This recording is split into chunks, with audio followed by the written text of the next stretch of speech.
Sherman tanks are not the... And so, commentary point at the moment is a Leyland New tank, a Sherman tank. That vehicle doesn't do more than about 3 to the gallon.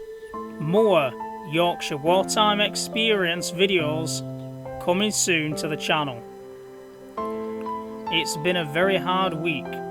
There has been a lot to sort out at the class, as the teacher said something political, and I was in the middle of it. I beg your pardon, a Lee or a Grant tank. They weren't very steady because of the centre of gravity was so high, and so the American that goes from the front of the vehicle to the back, and this particular vehicle was used for lifting out the engines out of the Sherman tanks and the Stuart tanks, but especially the Sherman tanks with their big 9-cylinder.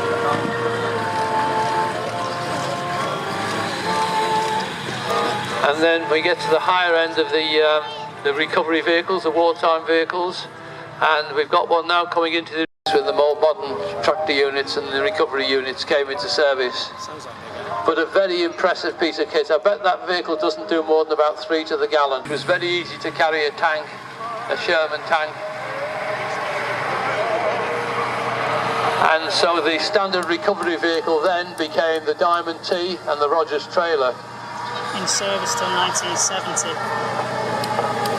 The vehicle going past our commentary point at the moment is a Leyland Nubian. I think it's a Leyland Nubian. You can see it's a huge hydraulically operated crane on the back of the vehicle.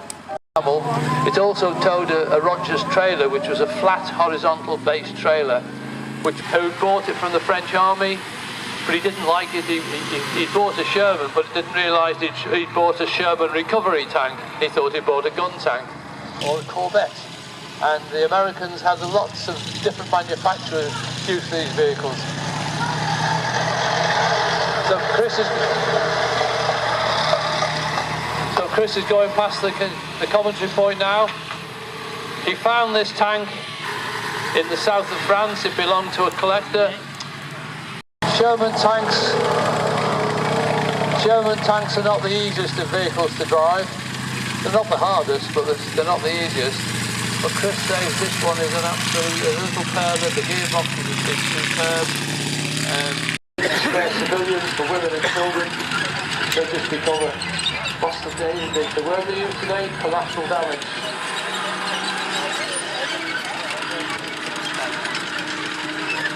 That sounded fury for 10 minutes, but